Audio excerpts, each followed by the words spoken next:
So, you're a drop shipper, you've got an Amazon FBA business, or you're planning on opening one soon, this video is for you. So here at the Rothbard Group, we work with multiple entrepreneurs from around the world. And one of the first questions we get asked by several entrepreneurs is, can I actually access the US market selling tangible inventory through Amazon or through another fulfillment center and keep my tax exposure to a minimum? And let me tell you, the answer is yes. Hello, my name is Javier Correa. I'm the tax director here at the Rothbard Group. I'm a licensed tax attorney in Venezuela and a licensed enrolled agent to practice before the Internal Revenue Service in the United States of America. So let's get right down to it.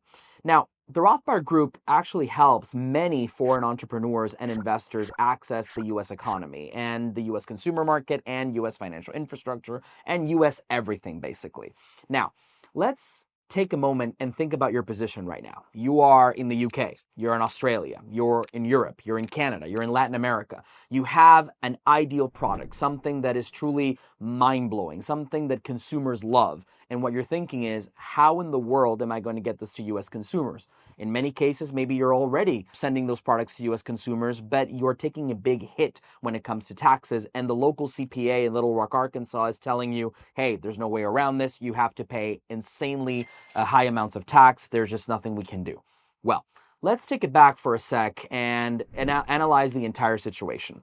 If you are a foreign entrepreneur and investor, so that means you are a non-resident alien for U.S. tax purposes, and that's just a fancy way of saying you are not a U.S. citizen, you are not a green card holder, and you do not spend sufficient days in the United States to trigger tax residence under the substantial presence test, then essentially you are a non-resident alien.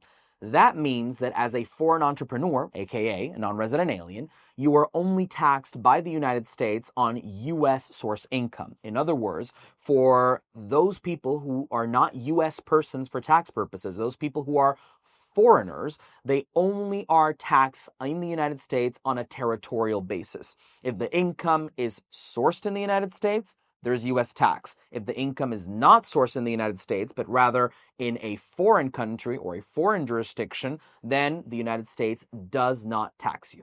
Now that we've gotten that out of the way, let me also remind you that in the United States, the secret weapon that the Rothbard Group uses is the United States Limited Liability Company, because, as you may have seen in one of our other videos, the United States Limited Liability Company, whether it's multi-member or single member, and we'll have future videos talking about the specifics of each one and when one is more convenient than the other, but now, just for time purposes, let me remind you that they are both entities that essentially allow income to flow down to their members or their owners, meaning that even though these are U.S. entities formed under U.S. law that have access to U.S. financial infrastructure, ultimately their tax treatment will depend on the status of their owners. If their owners are non-resident aliens, foreigners, just as I explained, no U.S. citizenship, no green card, no substantial presence test, then those LLCs will only generate a tax liability for their members if they produce U.S. source income. So if you haven't caught on to the trend and the pattern so far,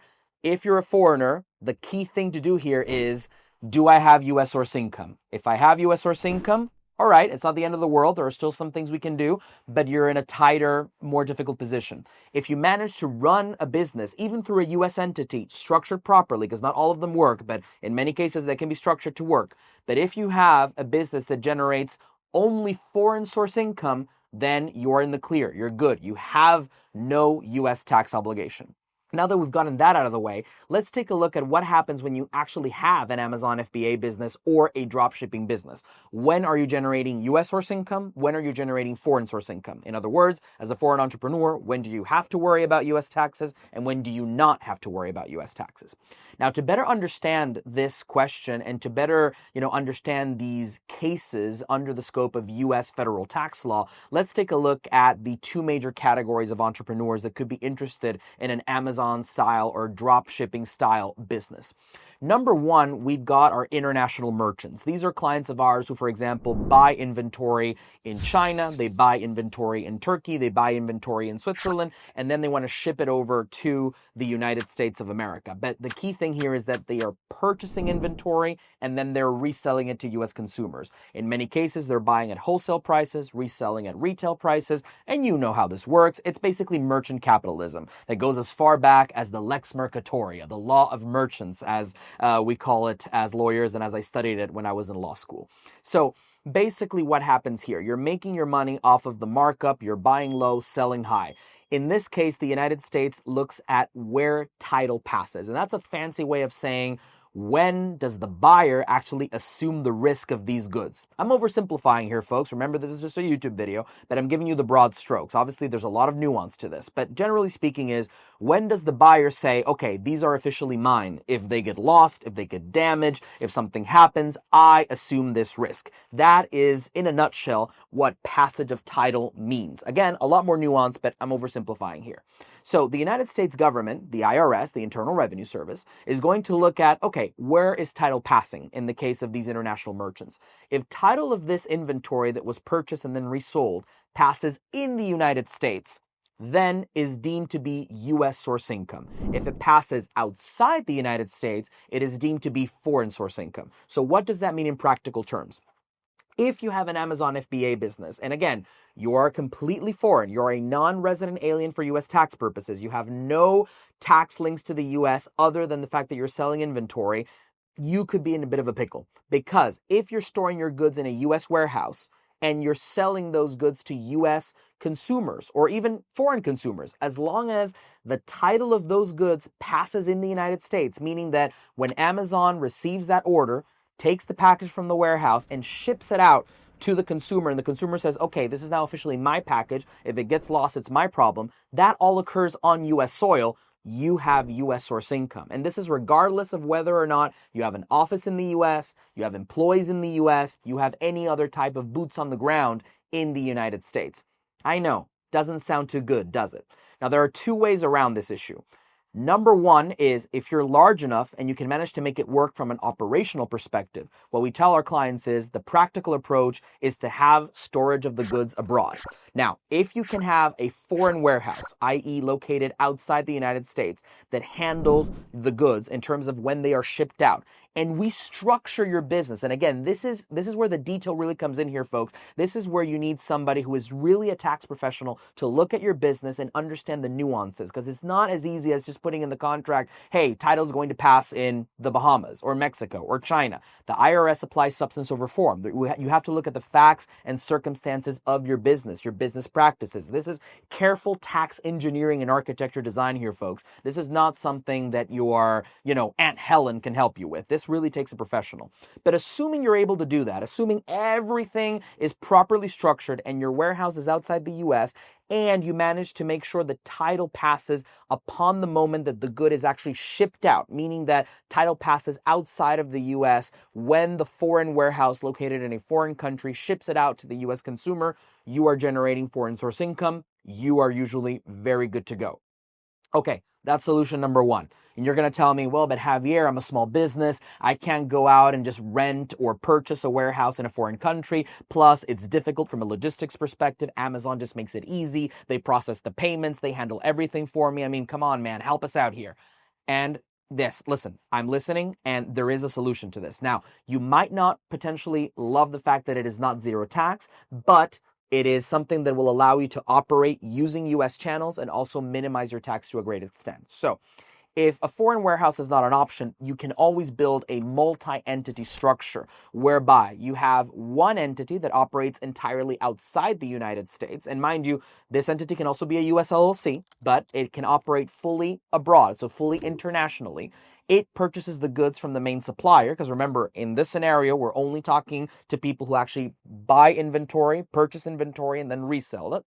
So let's say that this first LLC goes ahead and purchases the inventory, and then this LLC then resells it to another company that you also own, that is the one that actually operates the Amazon store, the Amazon FBA, the one that actually has the deal with Amazon. Well, in this case, you can work around in many ways the structure to minimize your U.S. tax exposure, because you have one entity that will be exposed to U.S. tax and an entity that will not. And provided that the dealings between these two entities are completely done within the norms of transfer pricing, fair market value for the transactions, that you're not, doing crazy things that do not meet the substance over form test, provided that you're doing all of that, you can minimize the tax of the U.S. entity and concentrate the majority of the profit in the U.S. entity operating internationally, meaning that the tax-neutral entity keeps most of the profits, the taxable entity only has a portion of the profits, and so you are fully subject to U.S. tax only on a minority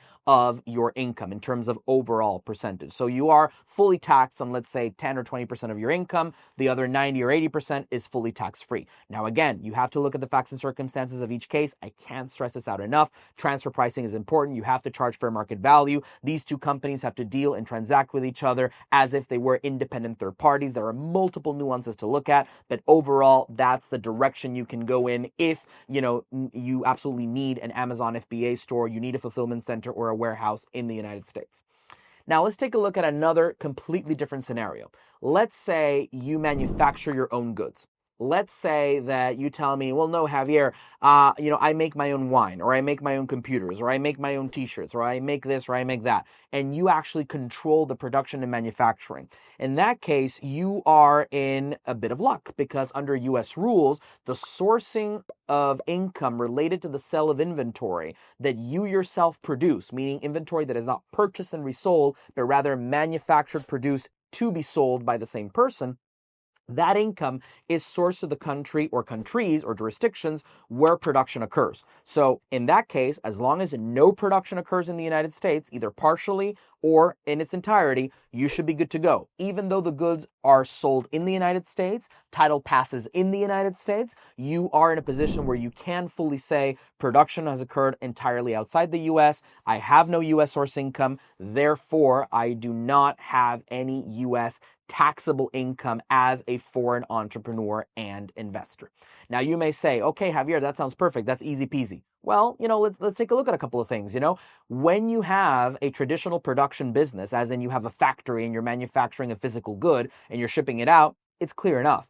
But in today's economy, things are more complex. What happens if the design occurs in the US, but it's actually assembled and manufactured abroad? What happens if there are multiple countries involved and you control part of the manufacturing, but you outsource another part of it?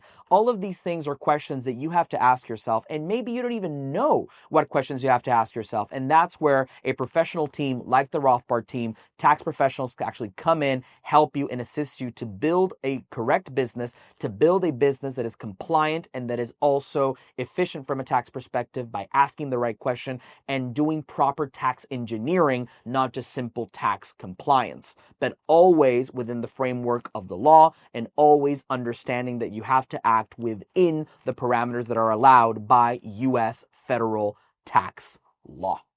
Now, all of this is all good, but there is one final element that you have to take into consideration. If you have a U.S. office that materially participates in pushing your business forward, meaning you have an office in Brickell, Miami, in downtown Houston, in Palo Alto, California, in Manhattan, and that office has people in it that are working, that are invoicing, that are negotiating contracts on behalf of the business, that potentially are even, closing deals on behalf of the business, then we may also have an issue. Because even though the income originally is foreign source, so even if you did everything right, production is outside the US, or you've purchased the inventory and you're reselling it and you've done everything, you've worked with the Rothbard Group and you're 100% sure that title is passing outside the US, you've done everything right. If a US office materially participates in the transaction and pushes your business forward, and again, I'm oversimplifying here, but this is an example, then you may have that foreign income reclassified and potentially it could become taxable in the United States of America insofar as that office in the US has materially participated in the deal. US tax law is complex, folks.